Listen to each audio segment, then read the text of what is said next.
Bonjour, et c'est Francesco Avalio et je vais vous présenter mon dossier.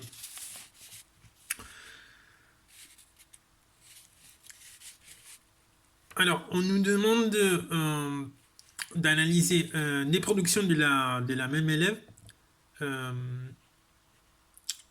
mise en regard et analysant les acquis et les besoins culturels et pragmatiques mobilisés au service des sens. Cette analyse sera construite dans les contextes formés par les documents de cadrage. Et donc, nous commençons pour la situation d'enseignement. Pour l'introduction, il faut dire que le culturel est au cœur de l'enseignement des langues. La mise en place de C et CRL dans les années 2000 a renforcé cette importance de la culture dans l'étude de la langue étrangère.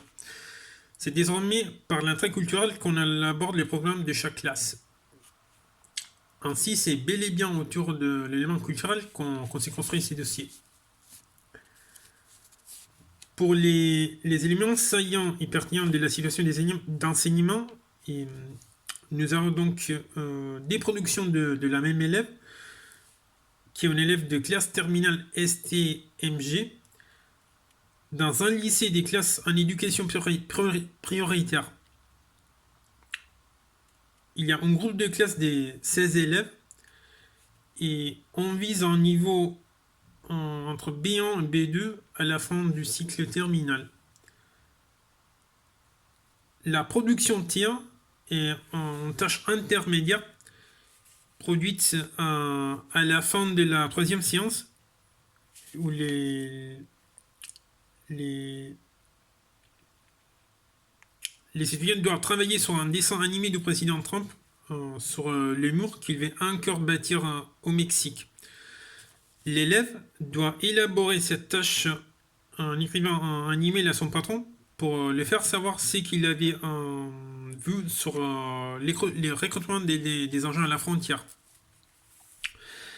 Dans la tâche finale, l'élève doit interpréter les rôles d'un journaliste à la frontière avec le Mexique. Et dans cette tâche finale, il y aura une grille où on pourra noter les critères de réussite.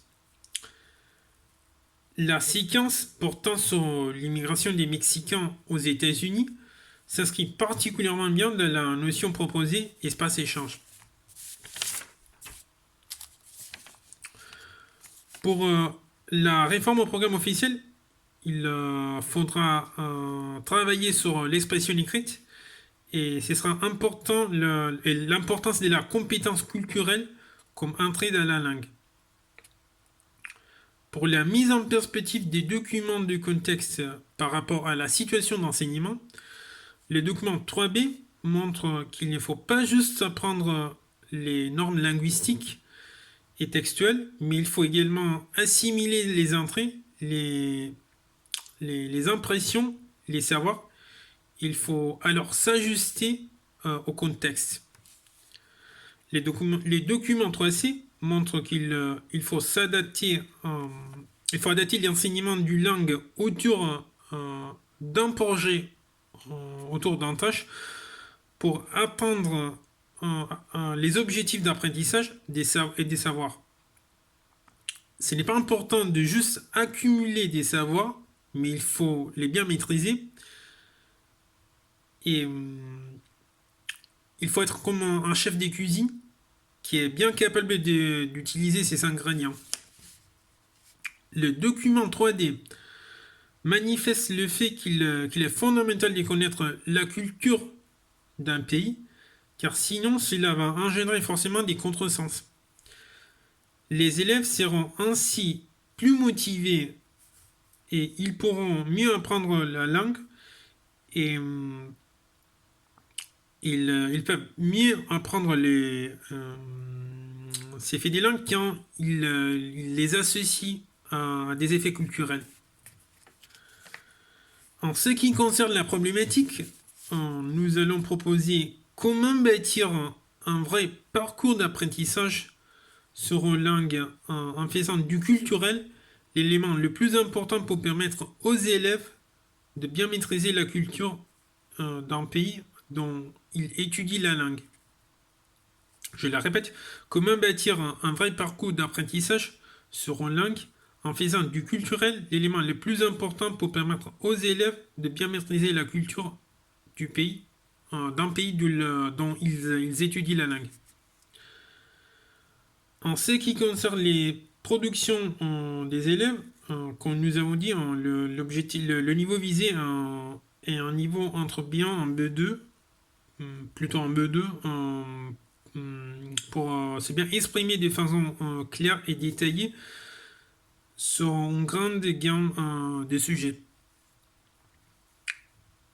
Pour les compétences linguistiques, nous avons la maîtrise des termes et des verbes irréguliers, le lexique du style journalistique, les présents simples pour exprimer des actions habituelles, et puis les passés simples en anglais.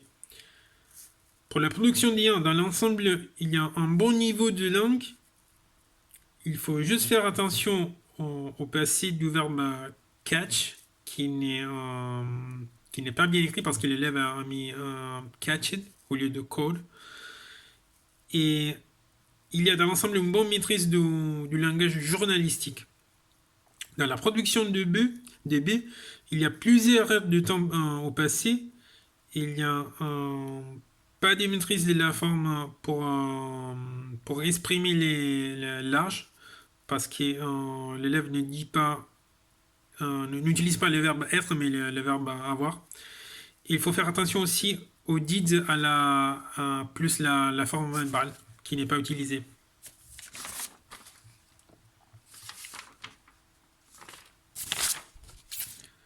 Pour la production de B, la structure de format journalistique est respectée, mais il y a plusieurs heures de temps des verbes irréguliers qui sont à revoir par l'élève. En ce qui concerne les compétences culturelles, les connaissances culturelles par rapport à l'immigration depuis le Mexique vers les États-Unis, les raisons d'une telle immigration et l'intégration des Mexicains dans leur nouvel pays. Pourquoi il faudra se demander également pourquoi on veut construire un mur. Pour la production d'IA, il y a un respect du format journalistique, donc du storytelling et du report. L'élève se met dans la situation, il essaie d'imaginer les difficultés des migrants et l'intolérance raciale vers eux-mêmes, surtout à cause du président Trump. Dans la production de B, il y a également un respect du schéma et de la structure journalistique. L'élève joue le rôle du reporter et elle donne un titre à son histoire. Pour la compétence pragmatique, il faudra donc écrire un email au boss et écrire un article sur quelqu'un le journaliste, donc l'élève, il avoue pendant son investigation à la frontière. Des productions, la production des B qui sont de la même élève respectent bien la consigne et on retrouve un journaliste qui écrit à son chef. Pour la synthèse, nous avons deux copies qui respectent la consigne, même s'il y a dans les documents 2B la grammaire à revoir. L'élève a bien appris la structuration d'un récit journalistique et les compétences culturelles par rapport aux espaces et échanges entre le monde mexicain et américain. On pourra proposer des actions pédagogiques et par exemple pour les compétences concernées la compétence culturelle, on pourra proposer aux élèves un travail interdisciplinaire avec les professeurs d'histoire-géographie pour approfondir les raisons d'intolérance raciale des Américains vers les Mexicains et comprendre pourquoi on est arrivé jusqu'à cela au cours des décennies Et une autre piste possible serait la vision d'un documentaire ou d'un film sur les relations politiques entre États-Unis et Mexique pour mieux comprendre l'aspect culturel. Pour les compétences linguistiques, vu les difficultés de l'élève pour la maîtrise des verbes irréguliers, on pourrait proposer des exercices ciblés, même à l'aide d'outils numériques, comme par exemple l'application Duolingo, ou des exercices de langue proposés par l'enseignant, avec l'usage obligatoire de ces types de verbes irréguliers au passé. Finalement, en ce qui concerne les compétences pragmatiques, même si les lexiques et la structuration journalistique est bien suivie par l'élève, on pourrait la faire aller plus loin et la faire travailler en lisant et en travaillant en classe sur des articles de journaux qui traitent d'histoires similaires d'immigration et pour mieux apprendre le langage journalistique qui est très soutenu et sophistiqué. Et merci pour l'attention.